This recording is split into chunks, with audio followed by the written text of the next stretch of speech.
The Wind in the Willows by Kenneth Grahame. Chapter 9. Wayfarers All. The water rat was restless, and he did not know exactly why. To all appearance the summer's pomp was still at fullest height, and although in the tilled acres green had given way to gold, though rowans were reddening, and the woods were dashed here and there with a tawny fierceness, yet light and warmth and colour were still present in undiminished measure, clean of any chilly premonitions of the passing year. But the constant chorus of the orchards and hedges had shrunk to a casual, even song from a few yet unwearied performers.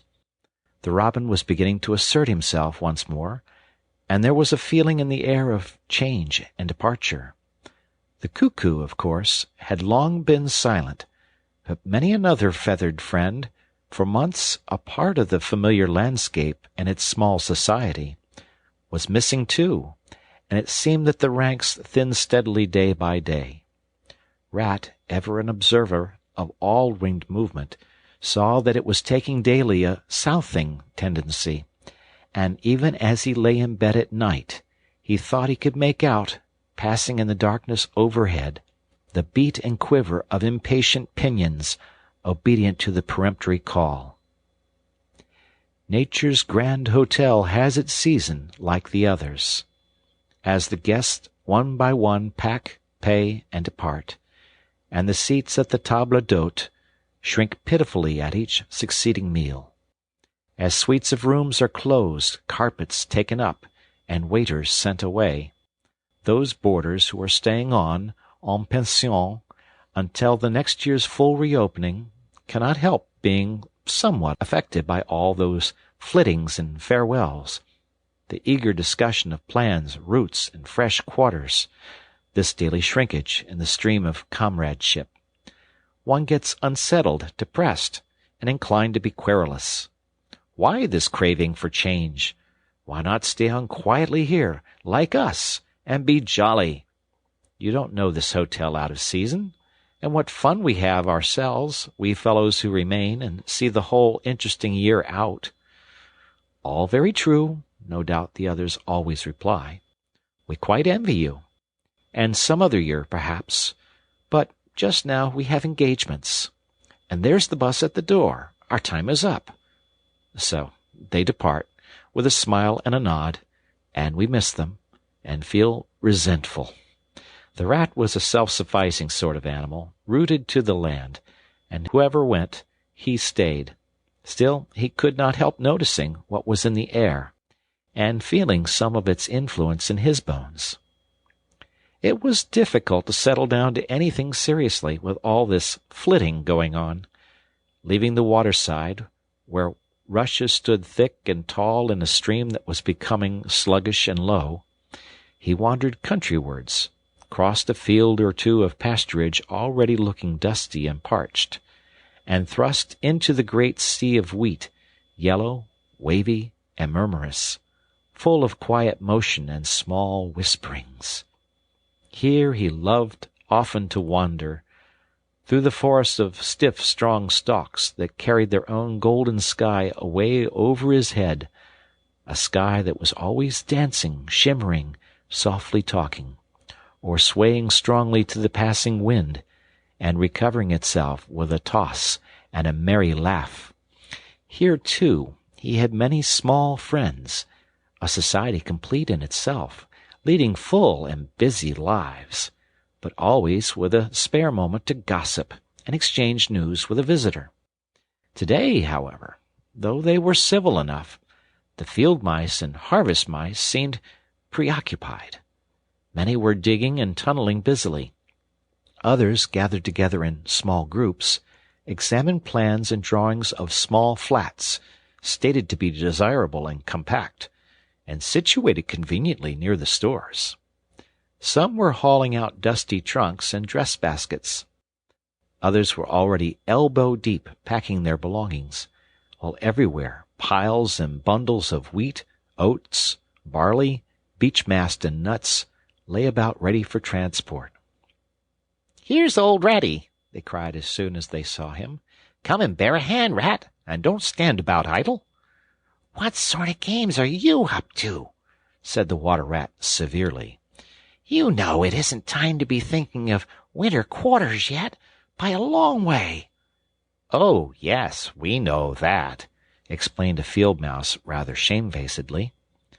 "But it's always as well to be in good time, isn't it? We really must get all the furniture and baggage and stores moved out of this before those horrid machines begin clicking around the fields. And then, you know, the best flats get picked up so quickly nowadays, and if you're late, you have to put up with anything. And they want such a lot of doing up, too, before they're fit to move into. Of course, we're early, we know that, but we're only just making a start." "Oh, bother starts," said the rat. "It's a splendid day. Come for a row, or stroll along the hedges, or a picnic in the woods, or something." "Well, I think not to-day, thank you," replied the field mouse hurriedly. "Perhaps some other day, when we've more time." The rat, with a snort of contempt, swung round to go, tripped over a hat-box, and fell with undignified remarks. "If people would be more careful," said a field mouse rather stiffly, "and look where they're going, people wouldn't hurt themselves and forget themselves. Mind that hold-all, rat. You'd better sit down somewhere. In an hour or two we may be more free to attend to you." "You won't be free, as you call it, much this side of Christmas, I can see that," retorted the rat grumpily as he picked his way out of the field. He returned somewhat despondently to his river again, his faithful, steady-going old river, which never packed up, flitted, or went into winter quarters. In the osiers which fringed the bank he spied a swallow sitting. Presently it was joined by another, and then by a third, and the birds, fidgeting restlessly on their bough, talked together earnestly and low. "What, already?" said the rat, strolling up to them. "What's the hurry? I call it simply ridiculous." "Oh, we're not off yet, if that's what you mean," replied the first swallow. "We're only making plans and arranging things. Talking it over, you know, what route we're taking this year, and where we'll stop, and so on. That's half the fun." "Fun," said the rat. "Now that's just what I don't understand. If you've got to leave this pleasant place, and your friends who will miss you, and your snug homes that you've just settled into, why, when the hour strikes, I've no doubt you'll go bravely and face all the trouble and discomfort and change and newness, and make believe that you're not very unhappy. But to want to talk about it, or even think about it, till you really need to—" "No, you don't understand, naturally," said the second swallow. "First, we feel it stirring within us, a sweet unrest. Then back come the recollections, one by one, like homing pigeons. They flutter through our dreams at night. They fly with us in our wheelings and circlings by day.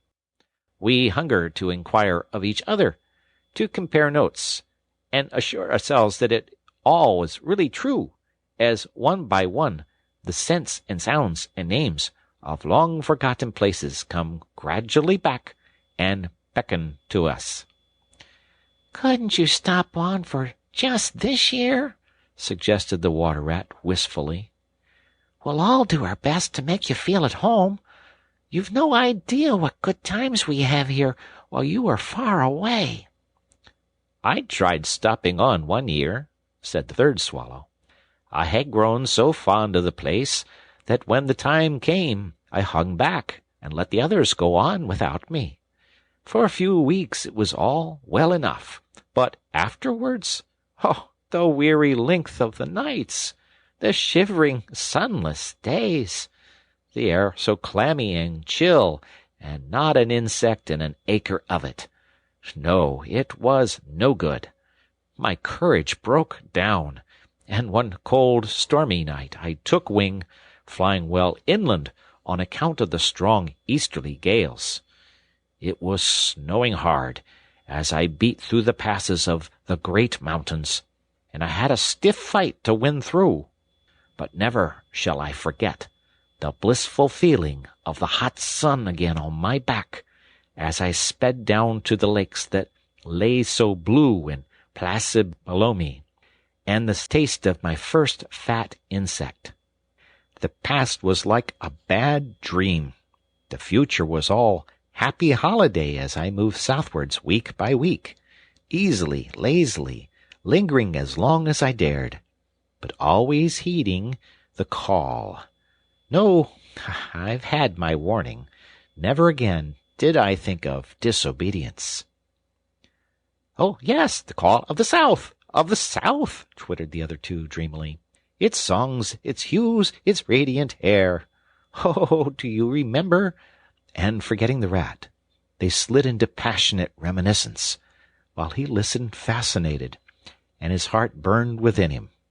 In himself, too, he knew that it was vibrating at last, that chord hitherto dormant and unsuspected.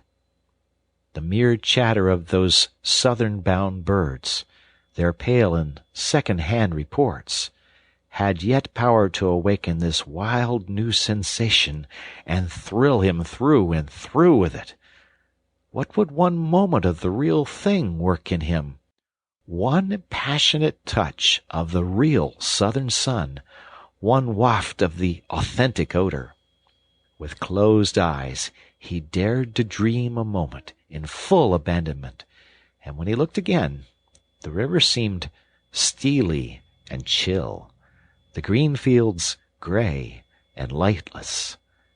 Then his loyal heart seemed to cry out on his weaker self for its treachery. "Why ever do you come back, then, at all?" he demanded of the swallows jealously. "What do you find to attract you in this poor, drab little country?" "And do you think," said the first swallow, "that the other call is not for us too, in its due season? The call of lush meadow grass, wet orchards, warm insect-haunted ponds, of browsing cattle, of haymaking, and all the farm buildings clustering round the house of the perfect eaves?" "Do you suppose," asked the second one, "that you are the only living thing that craves with a hungry longing to hear the cuckoo's note again?" "In due time," said the third, "we shall be homesick once more for quiet water-lilies swaying on the surface of an English stream.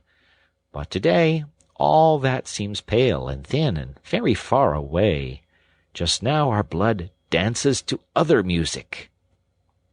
They fell a-twittering among themselves once more, and this time their intoxicating babble was of violet seas, tawny sands, and lizard-haunted walls. Restlessly the rat wandered off once more, climbed the slope that rose gently from the north bank of the river, and lay looking out towards the great ring of downs that barred his vision further southwards. His simple horizon hitherto, his mountains of the moon, his limit behind which lay nothing he had cared to see or to know. Today, to him gazing south with a new-born need stirring in his heart, the clear sky over their long low outline seemed to pulsate with promise. Today, the unseen was everything, the unknown the only real fact of life. On this side of the hills was now the real blank. On the other lay the crowded and colored panorama that his inner eye was seeing so clearly. What seas lay beyond, green, leaping, and crested! What sun-bathed coast, along which the white villas glittered against the olive woods! What quiet harbors, thronged with gallant shipping bound for purple islands of wine and spice, islands set low in languorous waters! He rose and descended riverwards once more, then changed his mind and sought the side of the dusty lane.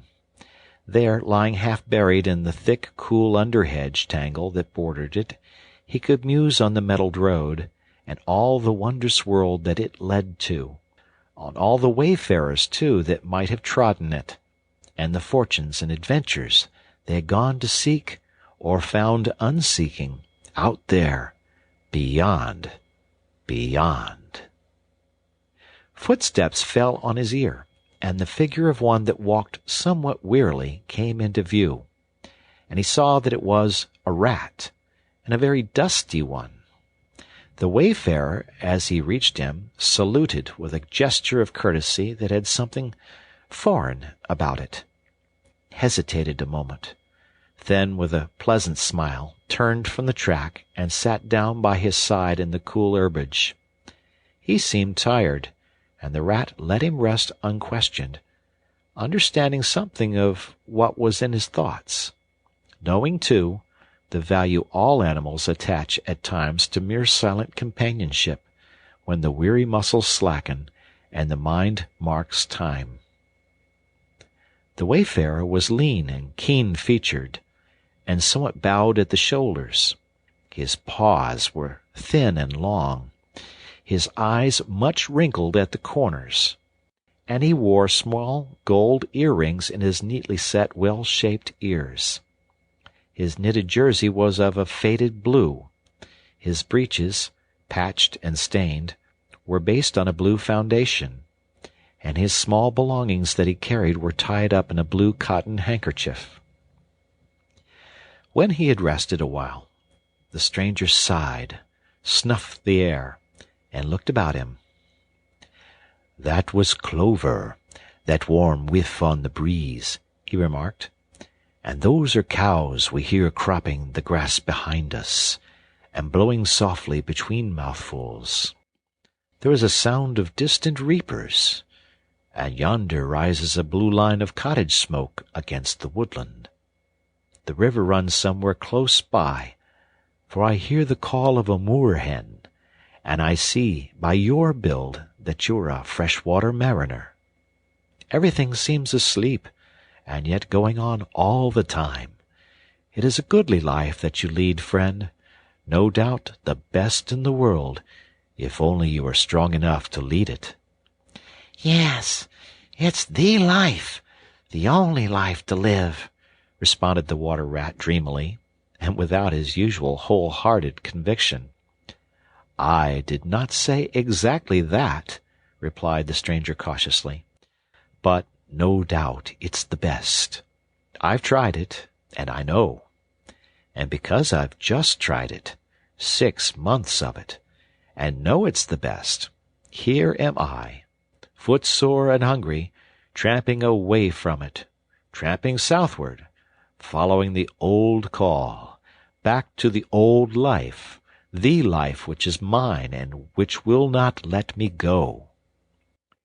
"Is this, then, yet another of them?" mused the rat. "And where have you just come from?" he asked. He hardly dared to ask where he was bound for. He seemed to know the answer only too well. "Nice little farm," replied the wayfarer briefly. "Up along in that direction." He nodded northwards. "Never mind about it. I had everything I could want, everything I had any right to expect of life, and more, and here I am. Glad to be here all the same, though, glad to be here. So many miles further on the road, so many hours nearer to my heart's desire." His shining eyes held fast to the horizon, and he seemed to be listening for some sound that was wanting from that inland acreage, vocal as it was, with the cheerful music of pasturage and farmland. "You are not one of us," said the water-rat, "nor yet a farmer, nor even, I should judge, of this country." "Right," replied the stranger. "I'm a seafaring rat, I am, and the port I originally hail from is Constantinople, though I'm a sort of a foreigner there, too, in a manner of speaking. You will have heard of Constantinople, friend, a fair city, and an ancient and glorious one. And you may have heard, too, of Sigurd, king of Norway, and how he sailed thither with 60 ships, and how he and his men rode up through streets all canopied in their honor with purple and gold, and how the emperor and empress came down and banqueted with him on board his ship. When Sigurd returned home, many of his Northmen remained behind and entered the emperor's bodyguard. And my ancestor, a Norwegian-born, stayed behind too, with a ship that Sigurd gave the emperor. Seafarers we have ever been, and no wonder. As for me, the city of my birth is no more my home than any pleasant port between there and the London River. I know them all, and they know me. Set me down on any of their quays or foreshores, and I am home again." "I suppose you go great voyages," said the water-rat with growing interest. "Months and months out of sight of land, and provisions running short, and allowanced as to water, and your mind communing with the mighty ocean, and all that sort of thing?" "By no means," said the sea-rat frankly. "Such a life as you describe would not suit me at all. I'm in the coasting trade, and rarely out of sight of land. It's the jolly times on shore that appeal to me as much as any seafaring. Oh, those southern seaports! The smell of them, the riding lights at night, the glamour!" "Well, perhaps you have chosen the better way," said the water-rat, but rather doubtfully. "Tell me something of your coasting, then, if you have a mind to, and what sort of harvest an animal of spirit might hope to bring home from it, to warm his latter days with gallant memories by the fireside. For my life, I confess to you, feels to me today somewhat narrow and circumscribed." "My last voyage," began the sea-rat, "that landed me eventually in this country, bound with high hopes for my inland farm, will serve as a good example of any of them, and indeed as an epitome of my highly colored life. Family troubles, as usual, began it. The domestic storm-cone was hoisted, and I shipped myself on board a small trading vessel bound from Constantinople, by classic seas whose every wave throbs with a deathless memory, to the Grecian islands and the Levant. Those were golden days and balmy nights, in and out of harbor all the time, old friends everywhere, sleeping in some cool temple or ruined cistern during the heat of the day, feasting and song after sundown, under great stars set in a velvet sky. Thence we turned and coasted up the Adriatic, its shores swimming in an atmosphere of amber, rose, and aquamarine. We lay in wide landlocked harbors. We roamed through ancient and noble cities, until at last one morning, as the sun rose royally behind us, we rode into Venice down a path of gold. Oh, Venice is a fine city, wherein a rat can wander at his ease and take his pleasure, or, when weary of wandering, can sit at the edge of the Grand Canal at night, feasting with his friends, when the air is full of music, and the sky full of stars, and the lights flash and shimmer on the polished steel prows of the swaying gondolas, packed so that you could walk across the canal on them from side to side. And then the food. Do you like shellfish? Well, we won't linger over that now." He was silent for a time, and the water-rat, silent too and enthralled, floated on dream canals, and heard a phantom song pealing high between vaporous grave wave-lapped walls. "Southwards we sailed again at last," continued the sea-rat, "coasting down the Italian shore, till finally we made Palermo, and there I quitted for a long, happy spell on shore. I never stick too long to one ship. One gets narrow-minded and prejudiced. Besides, Sicily is one of my happy hunting grounds. I know everybody there, and their ways just suit me. I spent many jolly weeks in the island, staying with friends up country. When I grew restless again, I took advantage of a ship that was trading to Sardinia and Corsica, and very glad I was to feel the fresh breeze and the sea spray in my face once more. But isn't it very hot and stuffy down in the hold, I think you call it?" asked the water rat. The seafarer looked at him with a suspicion-go-a-wink. "I'm an old hand," he remarked with much simplicity. "The captain's cabin's good enough for me." "It's a hard life by all accounts," murmured the rat, sunk in deep thought. "For the crew, it is," replied the seafarer gravely, again with the ghost of a wink.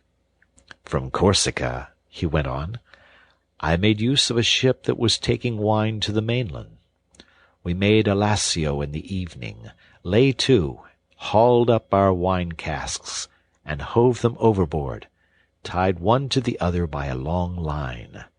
Then the crew took to the boats and rowed shorewards, singing as they went, and drawing after them the long bobbing procession of casks, like a mile of porpoises. On the sands they had horses waiting, which dragged the casks up the steep street of the little town with a fine rush and clatter and scramble. When the last cask was in, we went and refreshed and rested, and sat late into the night, drinking with our friends, and next morning I took to the great olive woods for a spell and a rest.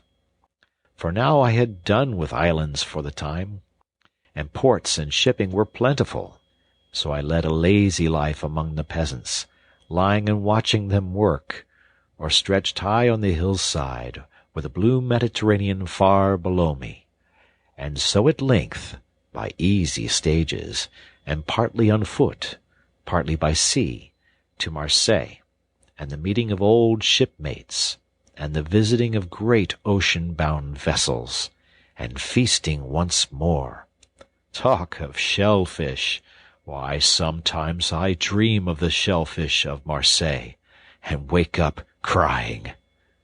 "That reminds me," said the polite water rat. "You happened to mention that you were hungry, and I ought to have spoken earlier. Of course you will stop and take your midday meal with me. My hole is close by. It is some time past noon, and you are very welcome to whatever there is." "Now I call that kind and brotherly of you," said the sea rat. "I was indeed hungry when I sat down, and ever since I inadvertently happened to mention shellfish, my pangs have been extreme. But couldn't you fetch it along out here? I am none too fond of going under hatches, unless I'm obliged to. And then, while we eat, I could tell you more concerning my voyages and the pleasant life I lead. At least it is very pleasant to me, and by your attention I judge it commends itself to you. Whereas, if we go indoors, it is 100 to 1 that I shall presently fall asleep." "That is indeed an excellent suggestion," said the water rat, and hurried off home. There he got out the luncheon basket and packed a simple meal, in which, remembering the stranger's origin and preferences, he took care to include a yard of long French bread, a sausage out of which the garlic sang, some cheese which lay down and cried, and a long-necked, straw-covered flask wherein lay bottled sunshine, shed and garnered on far southern slopes.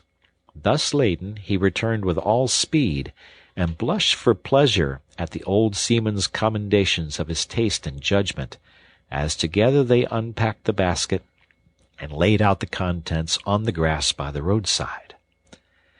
The sea rat, as soon as his hunger was somewhat assuaged, continued the history of his latest voyage, conducting his simple hearer from port to port of Spain, landing him at Lisbon, Oporto, and Bordeaux, introducing him to the pleasant harbors of Cornwall and Devon, and so up the Channel to that final quayside, where, landing after winds long contrary, Storm-driven and weather-beaten, he had caught the first magical hints and heraldings of another spring, and, fired by these, had sped on a long tramp inland, hungry for the experiment of life on some quiet farmstead, very far from the weary beating of any sea.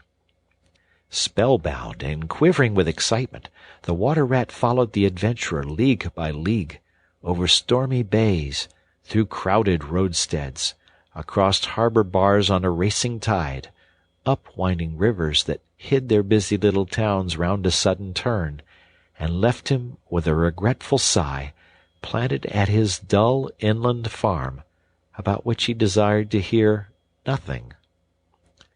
By this time their meal was over, and the seafarer, refreshed and strengthened, his voice more vibrant, his eye lit with a brightness that seemed caught from some far-away sea-beacon, filled his glass with the red and glowing vintage of the south, and, leaning towards the water-rat, compelled his gaze and held him body and soul while he talked. Those eyes were of the changing foam-streaked gray-green of leaping northern seas. In the glass shone a hot ruby that seemed the very heart of the south, beating for him who had courage to respond to its pulsation.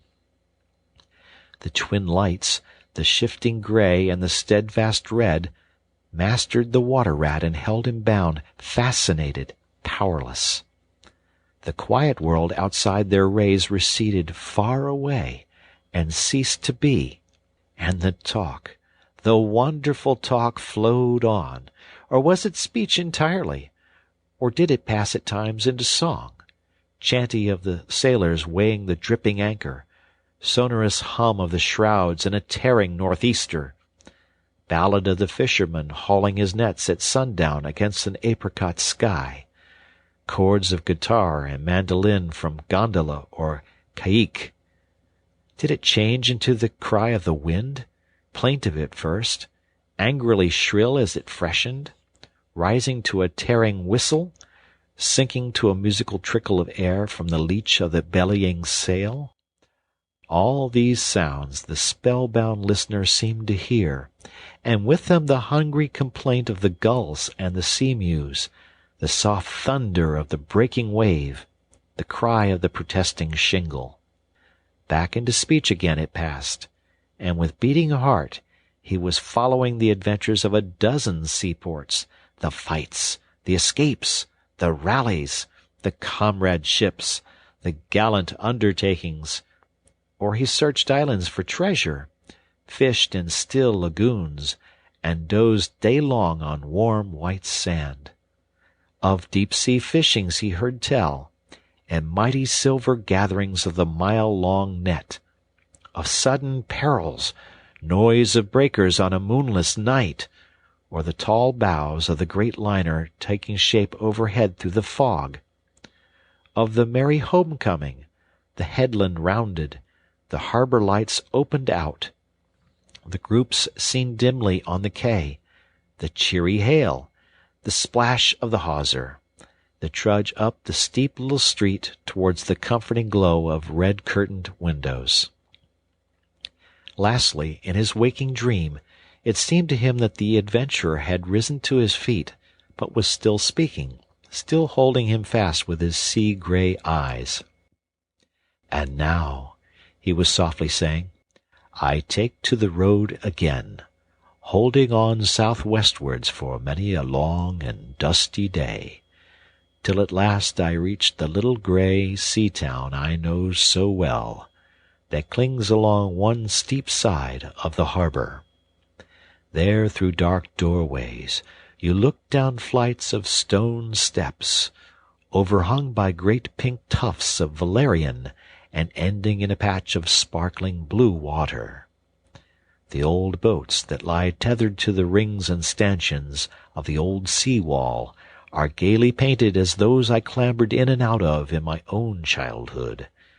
The salmon leap on the flood tide, schools of mackerel flash and play past quaysides and foreshores, and by the windows the great vessels glide, night and day, up to the moorings or forth to the open sea. There, sooner or later, the ships of all seafaring nations arrive, and there, at its destined hour, the ship of my choice will let go its anchor.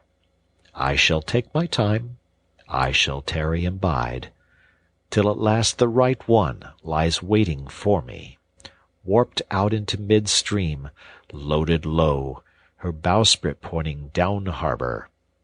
I shall slip on board by boat or along hawser, and when one morning I shall wake to the song and tramp of the sailors, the clink of the capstan, and the rattle of the anchor chain coming merrily in, we shall break out the jib and the foresail. The white houses on the harbor side will glide slowly past us as she gathers steering way, and the voyage will have begun. As she forges towards the headland, she will clothe herself with canvas, and then, once outside, the sounding slap of great green seas as she heels to the wind pointing south. And you will come too, young brother, for the days pass and never return, and the south still waits for you. Take the adventure, heed the call, now, ere the irrevocable moment passes. 'Tis but a banging of the door behind you, a blithesome step forward, and you are out of the old life and into the new. Then some day long hence, jog home here if you will, when the cup has been drained and the play has been played, and sit down by your quiet river with a store of goodly memories for company. You can easily overtake me on the road, for you are young, and I am aging, and go softly. I will linger and look back, and at last I will surely see you coming, eager and light-hearted, with all the South in your face." The voice died away, and ceased as an insect's tiny trumpet dwindles swiftly into silence, and the water-rat, paralyzed and staring, saw at last but a distant speck on the white surface of the road. Mechanically he rose and proceeded to repack the luncheon-basket, carefully and without haste.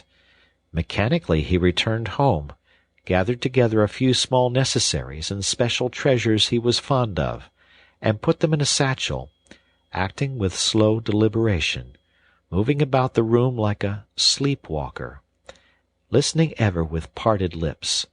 He swung the satchel over his shoulder, carefully selected a stout stick for his wayfaring, and with no haste, but with no hesitation at all, he stepped across the threshold just as the mole appeared at the door. "Why, where are you off to, Ratty?" asked the mole in great surprise, grasping him by the arm. "Going south with the rest of them," murmured the rat in a dreamy monotone, never looking at him. "Seawards first, and then on shipboard, and so to the shores that are calling me." He pressed resolutely forward, still without haste, but with dogged fixity of purpose. But the mole, now thoroughly alarmed, placed himself in front of him, and looked into his eyes and saw that they were glazed and set, and turned a streaked and shifting gray, not his friend's eyes, but the eyes of some other animal. Grappling with him strongly, he dragged him inside, threw him down, and held him. The rat struggled desperately for a few moments, and then his strength seemed suddenly to leave him, and he lay still and exhausted, with closed eyes, trembling.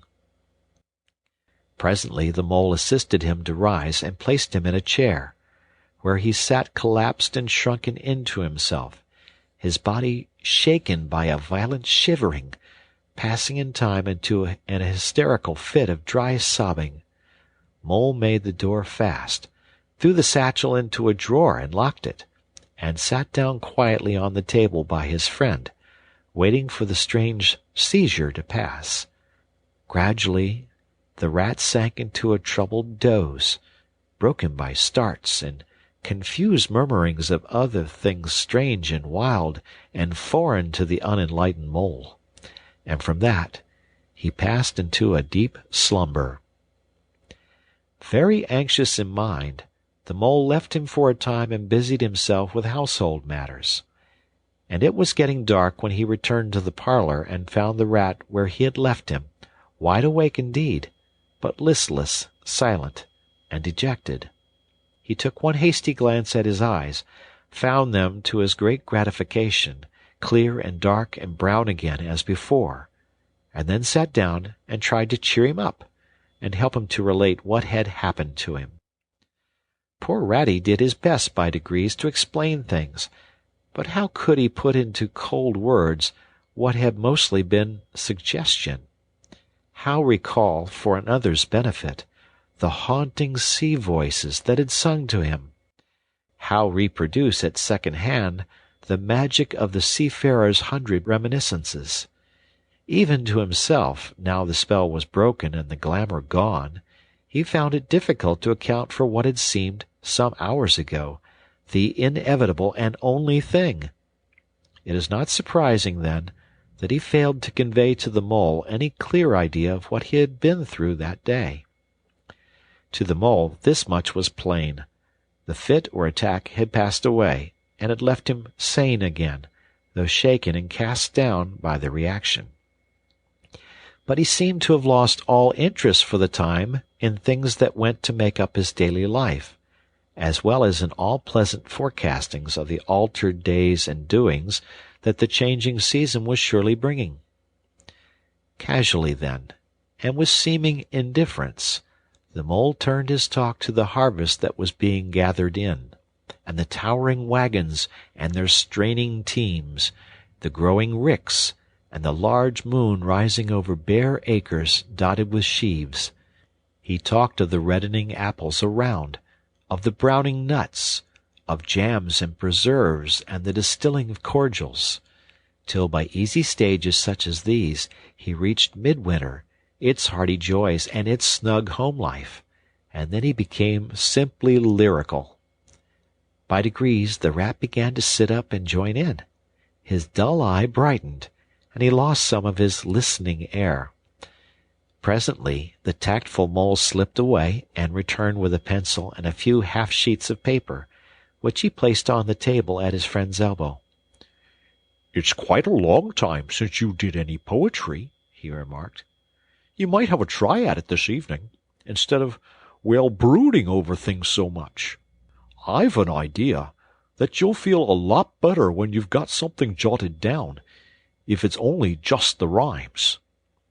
The rat pushed the paper away from him wearily, but the discreet mole took occasion to leave the room, and when he peeped in again some time later, the rat was absorbed and deaf to the world, alternately scribbling and sucking the top of his pencil. It is true that he sucked a good deal more than he scribbled, but it was joy to the mole to know that the cure had at last begun. The end of chapter 9.